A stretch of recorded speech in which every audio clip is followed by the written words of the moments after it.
Hey guys, it's me. On this Gambler I got last year, and I ran it in the Missouri Gambler. The Kansas Gambler's coming up, the Missouri Endura. And so there's my teeth, a guy from Canada made for me. And then I got, dice and the Trump duck and a few of this. Anyways, yeah, the roof rack I put on here with, the all thread brackets and the high lift I just put on there. It's it's a quality vehicle here. Toyota Avalon 2001. Anyways, these are the stock wheels and then tires that came with it. And I am putting on, ironically, the Avalon has the same bolt pattern as the Jeep Wrangler TJs. And so that's what I've got here. I'm getting new mud train tires. And so to even get those to fit though, I had to change out these struts or coilovers or whatever you call those. I've done 3 of them. I need to do the rear passenger, but doing that, the sway bar link didn't fit. It broke actually. I had one threaded, but it broke. Anyways, so now I've got another problem. These wheels hit the caliper right there and maybe right down here. But so I've got a wheel spacer I was going to put on, but the wheel spacer, these studs are different on a Toyota versus TJ. So I got new nuts coming. Anyways, what I've just done is I don't know if you can tell, but I cut that out and then I folded that lip over to increase the size of the wheel well by 4 inches altogether. So on this side, basically, I cut this section out all the way around down to the bumper, and then I notched up about 1 inch or so, and then folded that over. Let me show you. And so it's all folded over to give this a little bit of strength. I mean, this is still going to push, right? But it's not floppy like this bumper. Anyways, so I have to figure out something. The inner well connected to this piece, which ran along there, yada yada yada.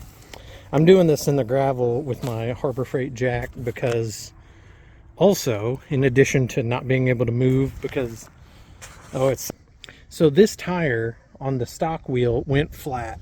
So I was like, no big deal, I'll just put this tire on, right? This tire on. But then I realized the wheel's hitting the thing so the car won't move. Then I was like, well, let me see if I can even start it. Of course, something with the battery's not right. And so I tried to, I got it running yesterday, but I guess I just didn't run it long enough because the battery's dead again today.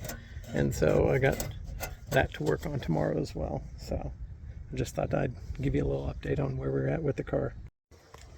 Hey guys, it's me again. You know there's no rhyme or reason to these videos coming together. Show you the latest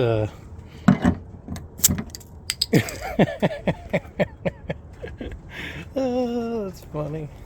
But wait, there's more. There's another one there. The wheel spacers and wheels are coming together.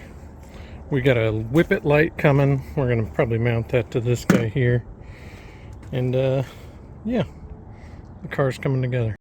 While I'm out here, I might as well show you guys what I've done and try to explain a little bit of. So I replaced the struts with these aftermarket ones, which gives me room to put in a bigger tire. And then I cut the wheel well so it's larger. I cut maybe 1 inch off and then folded off 1 inch. And then I just kind of hit this with that primer for now. I'm going to probably sand this, and just make it look a little bit better. And so that is kind of what the fronts look like, or what they're going to look like. Here's the rear. This one I have not done. That is bone stock, more or less, other than the strut replacement. So here you can see I just replaced this strut. I did remove the sway bar altogether on the back, and I'm going to do the front, but this I had a lot more trouble with, and so I opened it up also about 2 inches. See, I need to sand this better and get it all cleaned up. But I did a similar thing where I folded it over up until about here, where it started to have two pieces. But I still folded over that inner edge. I don't know if you can see it. But anyways, then I filled that gap with some expanding foam. And then once that foam stopped expanding, so I thought like right here it didn't, I just added some silicone. I just put some, you know, just regular old silicone over it. But I am going to sand this up and add some more silicone to this spot to try to seal it, and then I'll hit it with some paint. And so that's what that's going to look like. There's the bottle opener. Here's the front, totally bone stock. You can't really tell. I think that back wheel has the spacer on it, but it sticks out a little bit. You can tell with this beefier tire on the front a lot better. This sticks out, you know, a lot more than the rear. So, but this also has that TJ wheel, the Jeep Wrangler wheel, and the tires I'm getting replaced here maybe next week or the end of this week. We'll see. So that is where we're at with the Gambler. It's gonna come together. Hey guys, I know it's been a little bit since I've posted anything about the car, so here we go. Giving you some updates. I lost a tooth, no big deal. The beefy tires are on there. Bent those in, it's looking decent. Oh, I added all the ducts. Put all the ducts in a line there. Mounted high lift jack mate. All the stickers, because the stickers add horsepower.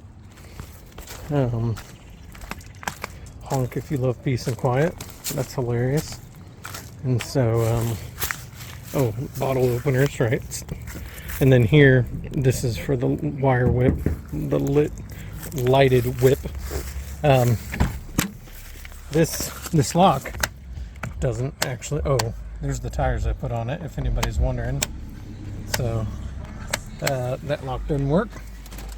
I put in the little Voltec bobblehead. Epstein didn't hang himself. Dice in the mirrors. Bunch of random junk. Anyways, oh, I did get a bunch of cassette tapes. Well, not the Creedence, but this guy. Polka music, some Fleetwood Mac. A lady sent those to me. She also sent me a couple of the stickers. The last project we're working on is actually right here. Is the putting in a snorkel. So let me show you that. I always keep this hood latched but not locked. Anyways, there's this monster. I thought it was leaking something, so I tried to clean that up. Kind of gave up on it. I always disconnect the battery. Anyways, here's our air box, right? I put a new filter in it. Because, yeah, all the Gamblers are always dusty. They're always a dusty affair. And this next one in Kansas, the guy said the water, there's a bunch of water crossings. Anyways, from the air box, this actually, so there's all this stuff here. So I thought about, unfortunately, the air comes up from the bottom. And it's like, well, I can't drill a hole and just come out of the roof. And there's all this stuff in the way, and even inside here, right there, yeah, there's a wiring harness, and it's like, man, there's nowhere to go. But if you trace that around and follow it around, it comes to here. This is actually where the air intake ends. So it goes there, it goes up underneath there, and wrap around to there.